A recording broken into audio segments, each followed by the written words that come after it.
On vous souhaite la bienvenue à ericlatour.com. Ça faisait longtemps qu'on n'avait pas eu de ses nouvelles. Pourtant, il a été très, très, très actif, même s'il aime beaucoup voyager. Il a trouvé d'autres alternatives pour se tenir occupé. Et on revient sur son dernier voyage du mois de février-mars du côté de Saint-Pétersbourg. Et je parle ici de Paul Laforêt.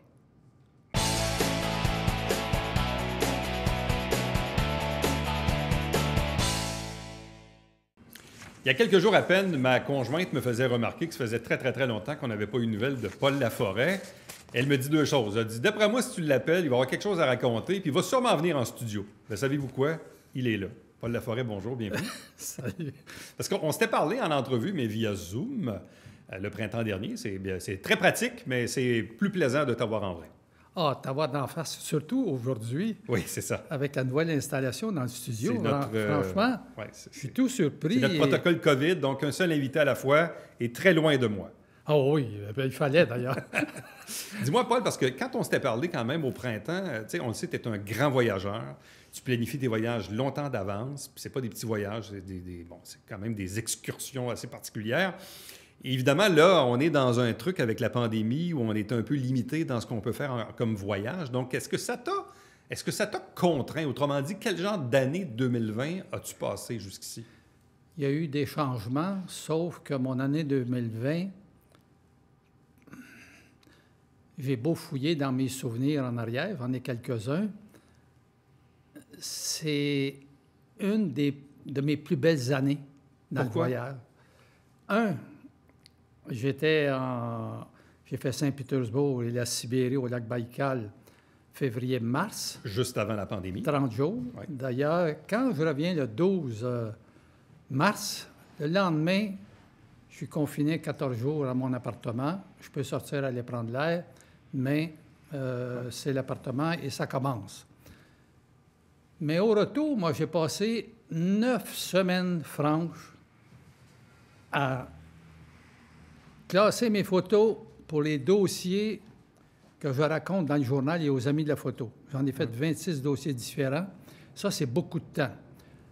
Je recorde toujours mes photos. Je n'envoie jamais une photo originale.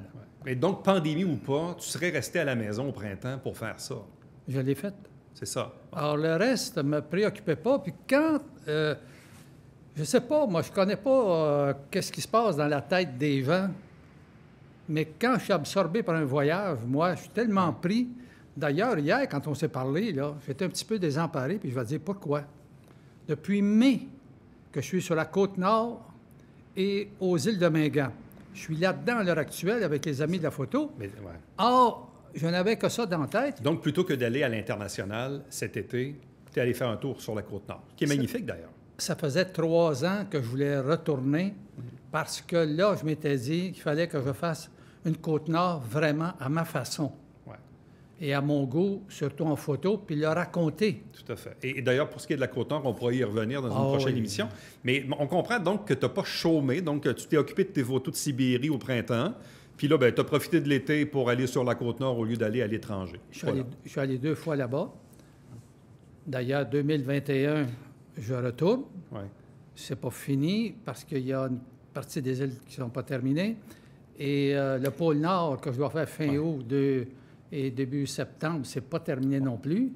Juste avant de te parler de Saint-Pétersbourg, puis ultimement de la Sibérie, la pandémie, qui visiblement désavantage beaucoup les gens de 70 et 80 ans et plus. Toi, tu vis ça comment, de savoir que là, il y a un virus, il y a une maladie qui visiblement est plus mortelle chez les personnes plus âgées que moins âgées? Bon, là, je vais être franc avec toi, là.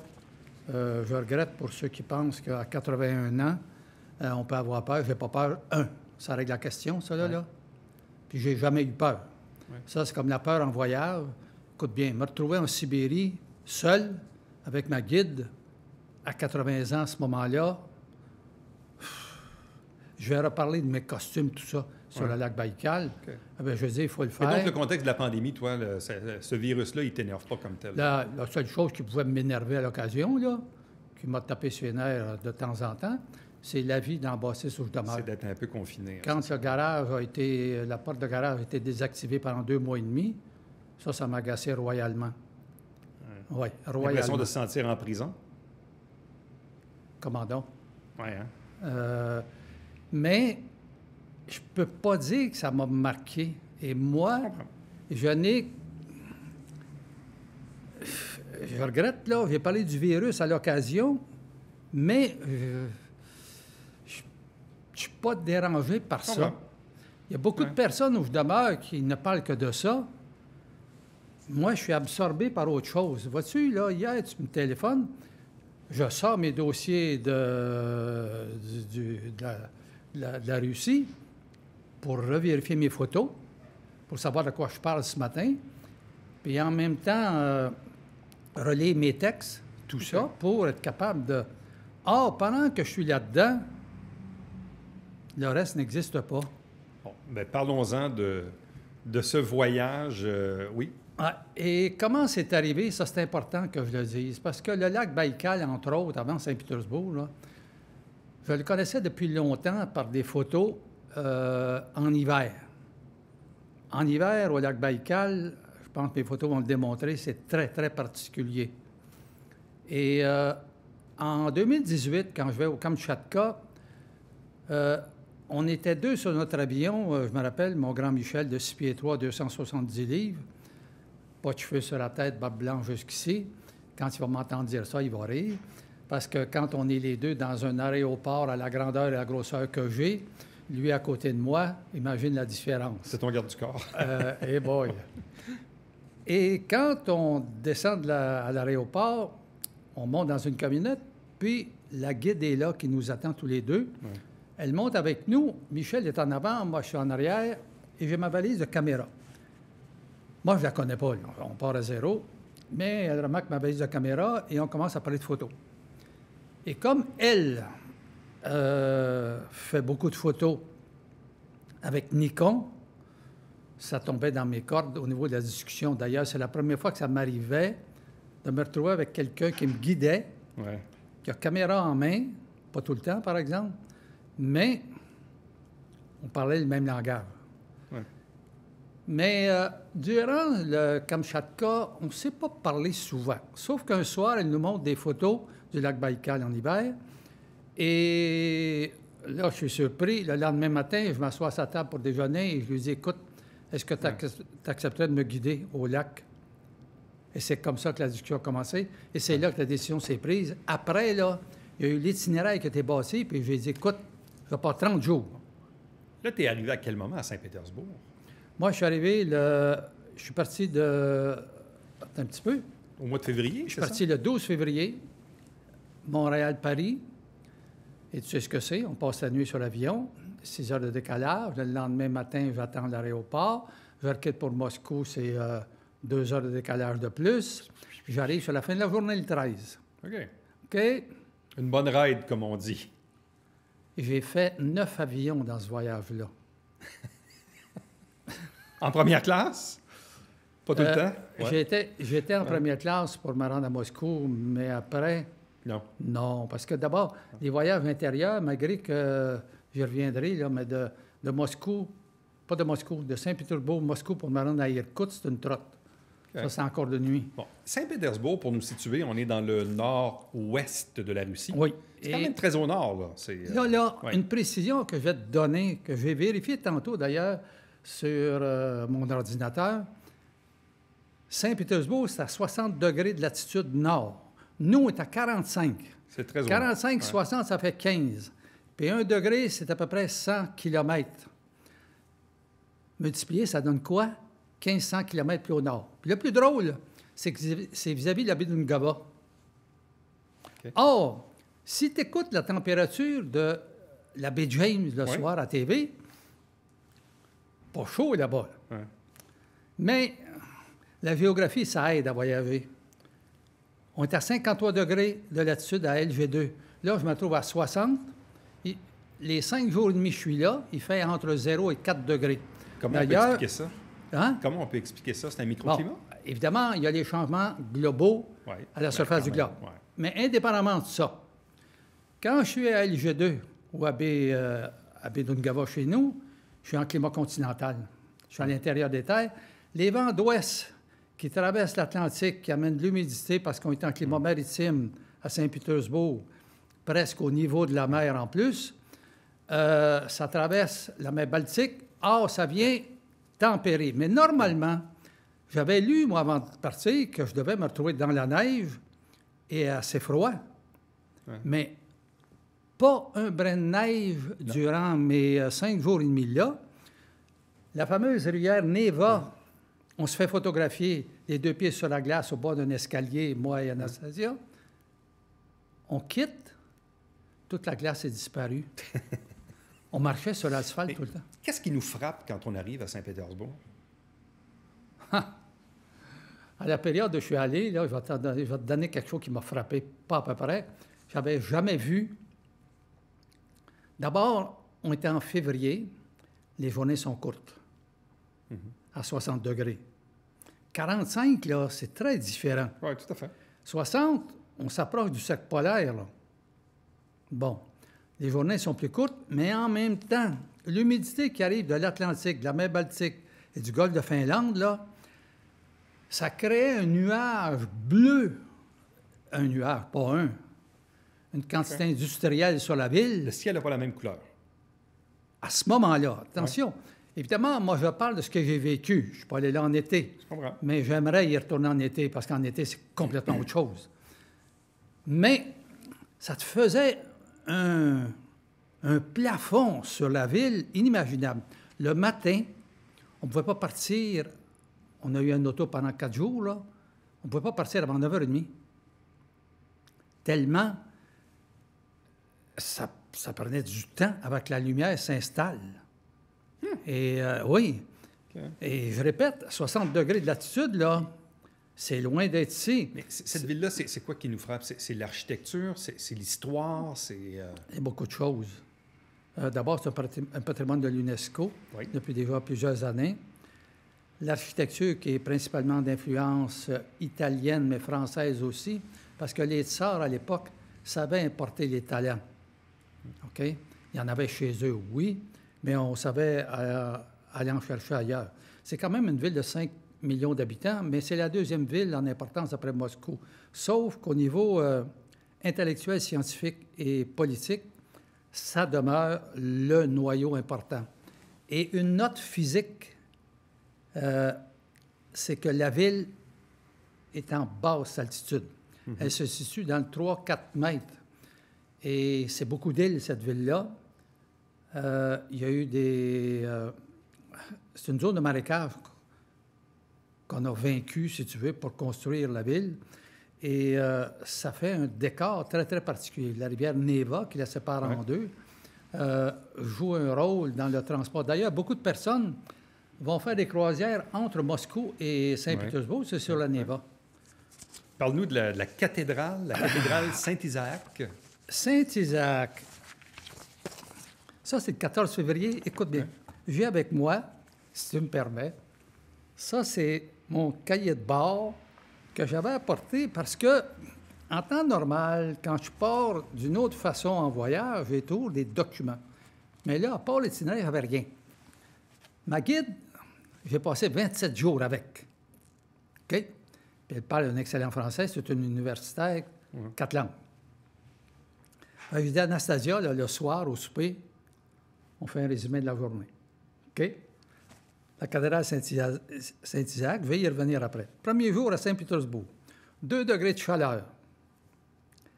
Chaleur anormale pour la saison, pas un seul flocon de neige. On a marché pendant plus de 3 heures en ville. Elle note ce que je lui avais dit d'ailleurs, que je trouvais superbe, c'est la lumière qui était particulière pour prendre des photos. Parce que comme le soleil est bas à l'horizon, ça donne une inclinaison à la lumière tout à fait différente. D'ailleurs, j'ai vécu ça dernièrement au mois d'octobre sur la Côte-Nord, même si j'étais moins haut en latitude. On a visité la cathédrale de Saint-Isaac, on est monté... J'ai 8 heures de décalage horaire dans le corps. La nuit dans l'avion. J'ai dormi une nuit, évidemment, avant de sortir. Mais 8 heures de décalage, là, si tu connais le décalage, j'ai déjà vécu 16 heures, ça rentre dans le corps. Alors, 264 marches. Heureusement, j'avais les 2 caméras, mais Anastasia en portait souvent une pour voir le panorama de la ville, parce que du sommet... De la cathédrale? quel coup d'œil sur la ville. Tu as toute la ville à tes pieds. C'est un territoire très, très plat, un peu comme Moscou, d'ailleurs. OK. Et, bon, le reste... ah oui, évidemment, il y a des photos que Claude a, là. On a rencontré des comédiens habillés en tsar, tsarine. On a dansé avec eux autres. Alors, il y a des photos de tout ça qu'ils montrent. Et on s'est amusé. D'ailleurs, j'ai une note ici en bas. J'avais dit à Anastasia, donne-moi ta date d'anniversaire de naissance. Oui? Oui, 1er juin 1988. Elle a eu 32 ans. D'ailleurs, je lui ai téléphoné ce jour-là. Je reviendrai sur Anastasia parce que ma dernière émission, là, je vais la faire sur elle et sur 2 guides que j'ai ailleurs dans le monde. Il y a une chose qui m'a plu dernièrement. Jeff de Madagascar, Joseph du Kenya et Anastasia se sont informés à savoir comment j'allais. Ah oui? Oui, monsieur. Et ça n'arrive pas tous les jours que les guides font ça. Donc ça veut dire que tu as comme tissé un lien particulier, un lien fort avec ces gens-là. Ces 3-là, ouais. Je vais en reparler parce que là... Et ça fait toute la différence du monde, j'imagine, quand tu fais un voyage comme celui-là, d'avoir un guide ou une guide avec qui il y a vraiment... Anastasia, c'est la dernière. Jeff, je l'ai eu plusieurs fois. Ouais. Joseph aussi. Mais elle... Bon, en tout cas, revenons à la cathédrale parce que sinon, je fais une émission sur Anastasia. C'est trop important. Alors, restons dans la cathédrale, Paul. Oui. Ouais. 40 ans de construction. 1818 à 1858. C'est un architecte français qui a dirigé la construction. Elle a une forme de croix grecque. Et le dôme principal qu'on voit de partout dans la ville est accompagné de 4 autres dômes. Ce qui fait que quand on monte les 200, combien j'ai dit, là? 264 marches? Hey, 264 marches, c'est en passant, là. C'est plusieurs marches. Oui. OK? J'ai dû faire... Tu t'en rappelles, hein? Oui. Je n'ai que des beaux souvenirs de ce voyage-là. Mais dis-moi, tu sais, Paul, on s'entend que des églises, tu en as vu une puis l'autre dans ta vie, là. En quoi cette cathédrale-là t'a marqué? Et d'abord, l'ampleur de la bâtisse. Juste l'ampleur extérieure, quand on fait le tour à pied. Ouais. Mais à l'intérieur, on peut rentrer 1400 personnes. Tu sais que les orthodoxes, eux, sont debout. Ouais. On n'a pas des églises avec des bancs assis comme chez nous, là. Là-bas, ils sont debout. 112 colonnes dans l'église. Après les dômes, 10, pas 10, je m'excuse, 100 kilos d'or. Oh boy! Oui, pour les doreux des coupoles. 40 sortes de pierres, dont différents types de marbre.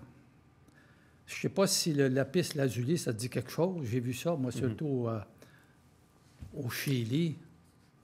Quelle pierre spéciale. Dans la cathédrale, c'est d'une richesse et d'une beauté exceptionnelle. Continue. Le temps file. Oui. Le palais de Catherine. Catherine. Pour aller voir Catherine, là... Et c'est qui, Catherine? C'est une tsarine, ça. C'était son petit palais d'été. OK. Quel endroit d'exception. D'abord, ça se situe dans la ville de Pouchkine. À l'extérieur, c'est environ 25 km de Saint-Pétersbourg. Et d'ailleurs, il faut que je te lise une note d'Anastasia ici. Je vais te lire ce qu'elle a écrit, parce que c'est son écriture, c'est pas la mienne. En français, s'il vous plaît? Il n'y a pas de problème. C'est pas en russe. C'est que quand on arrive là, il y a beaucoup de monde. Ouais. Mais elle dit... beaucoup de groupes russes. Heureusement que les Chinois sont temporairement virés de la Russie. Puis elle écrit « Hé, hé », parce que les Chinois, c'est proche. En 2018... J'en ai vu des Chinois au lac Baïkal. OK? Et là, il n'y en avait pas. Alors, mais le palais, là, la longueur, 350 mètres. C'est long. C'est un tiers de kilomètre. Quand on entre, évidemment, moi, je n'avais pas de souci de PA ou de tout ça. C'est un forfait global, aucun souci de rien. Anastasia s'occupait de tout, puis franchement, c'était parfait. Or, elle s'en va payer, il y a du monde, et on nous remet des couvre-chaussures. Ah oui? Oui, monsieur, tu ne te promènes pas sur les planchers de bois là-bas, qui sont d'une beauté exceptionnelle, là. Les mosaïques qu'il y a là. Bon. Alors, oui, on doit mettre ça sur nos chaussures et on fait notre tournée, mais c'est une tournée, évidemment, organisée. C'est quoi l'histoire du palais et de Catherine? Je n'ai pas tellement d'histoire de Catherine, mais le fameux palais, entre autres, avec ses tonalités de bleu, de turquoise, de blanc et de ocre jaune, il y a une salle particulièrement, la salle d'ambre. J'espère que Claude va la découvrir comme il faut dans la série de photos qui est là. L'ambre, c'est une pierre, et la beauté des murs qu'il y a là, écoute bien, là, tu gardes silence, puis tu regardes, parce que c'est hors du commun, tellement c'est beau. Mais le fameux palais de Catherine, il a subi des feux en 1820-1863, on l'a réparé. Il y a eu la révolution russe qui est entrée dans le décor, où là, il a subi le même sort que tout ce qui s'appelait tsar à l'époque. Et les Allemands ont été fins. Hein? Après la Deuxième Guerre mondiale, là, ils s'étaient accaparés du palais. Est-ce qu'il nous reste beaucoup de temps? Il nous reste 3 minutes. 3 minutes. Et boy! Là, les Allemands, ce qu'ils ont fait, ils ont vidé des œuvres d'art qu'il y a là, ils l'ont brûlé. On l'a reconstruit comme il était. Ah ouais. Mon cher ami, les jardins en plus, tout ça, là, Kronstadt. Bon, c'est ça, allez-y. Ouais. Kronstadt, il faut s'en aller vers le golfe de Finlande. Il y a une jetée qui nous relie à une petite ville qui s'appelle, plutôt une petite île qui s'appelle Kotlin. 45 minutes de Saint-Pétersbourg, on était dans notre auto parce qu'on a pendant 4 jours. OK? 45 000 habitants sur le bord du golfe. Et là, c'est une ville militaire. La beauté, c'est qu'on arrive un dimanche, c'est la messe. Et j'ai pu faire, Claude a en main 3 vidéos et des photos de l'intérieur de la fameuse église qui s'appelle en l'honneur de Saint-Nicolas. Et honnêtement, ça a été un moment très particulier. Il y avait quand même des soldats debout dans l'église qui nous attendaient. Ils ne nous attendaient pas, nous. Je t'écoute. En terminant, le musée russe et la forteresse Pierre et Paul. On voit ça la semaine prochaine, parce que là, à un moment donné, mon cher... ça se bouscule. Oui, tu me bouscules, là, puis écoute, c'est parce que le musée russe, il faut que je m'y arrête. Il y a des... Il faut que je parle d'une couple de sculptures, entre autres, qui m'ont affolé. Ouais. Et écoute, le temps file, puis on fait ce qu'on peut avec ce qu'on a. Mais ça nous met l'eau à la bouche parce que souvent, la Russie n'est pas d'emblée une destination où les gens disent « Oui, je vais aller faire un tour en Russie ou même à Saint-Pétersbourg dans le nord-ouest. » Mais tu nous mets quand même l'eau à la bouche sur une région du globe qui est à visiter, là, visiblement. Bon, tu n'es pas obligé de faire les folies que je fais, OK? Fais d'autres choses. Trop jeune pour faire ça encore. Fais d'autres choses. Moi, j'ai trop jeune. Saint-Pétersbourg, c'est peut-être pas le meilleur temps quand je suis allé. Ouais. Mais voilà, en été, tu vas plus qu'agrandir les yeux parce que là, tu vas embarquer dans un monde de toute beauté, de verdure et autres, de fleurs et de fontaines. Moi, les fontaines, là, au palais de Catherine, j'ai rien vu. C'est en hiver. Ouais. Alors, il y a des choses. On ne peut pas tout avoir dans la même saison. Mais on comprend que voir Saint-Pétersbourg en hiver, c'est une chose. Le voir en été, c'est une autre affaire. J'ai vu Moscou en été. Ouais. C'est autre chose. Mm-hmm. Mais quand je suis revenu l'année dernière, je me suis arrêté à Moscou. C'était autre chose. On ne peut pas tout avoir en même temps. Il faut choisir. Paul Laforêt, merci infiniment. Hey, ça m'a fait plaisir de me retrouver ici. Hein? Ça te fait du bien. Hein? Oui, puis face à face comme ça, c'est le fun. Non, mais c'est bien ça. Merci, Paul. À la prochaine. Reste avec nous. Au retour, le mot de la fin.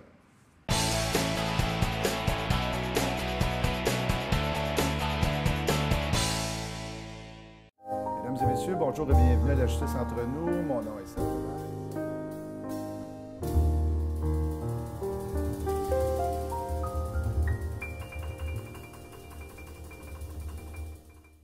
Salut, ici Alexandre Baudouin. Et François Trépanier. François, cette semaine à Sport Express, on s'en va sur les pistes, mon cher. Absolument, avec Sébastien Moquin de Raccoon Ski et en deuxième partie, Michel Couture de Ski Saint-Bruno. Manquez pas ça. Aimes-tu mon slalom? J'adore.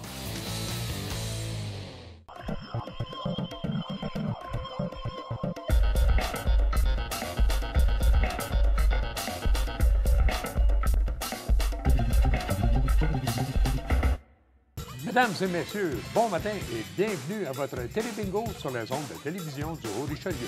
Vous aimeriez jouer au bingo dans le confort de votre foyer? C'est possible. Tous les dimanches matins, 9h30, à la télévision du Haut-Richelieu, maintenant en haute définition au 609.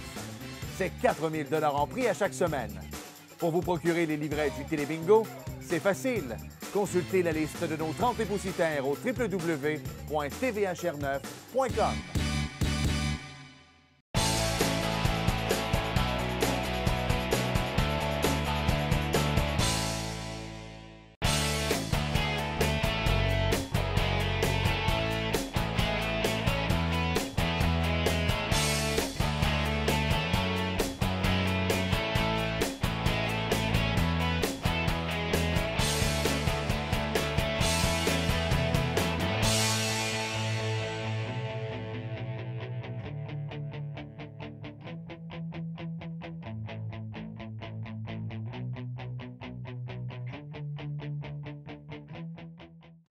La ville de Saint-Jean-sur-Richelieu vous invite à profiter de l'hiver, même s'il n'y aura pas de carnival hibernage, puis même s'il n'y aura pas les hivernales de la Montgolfière.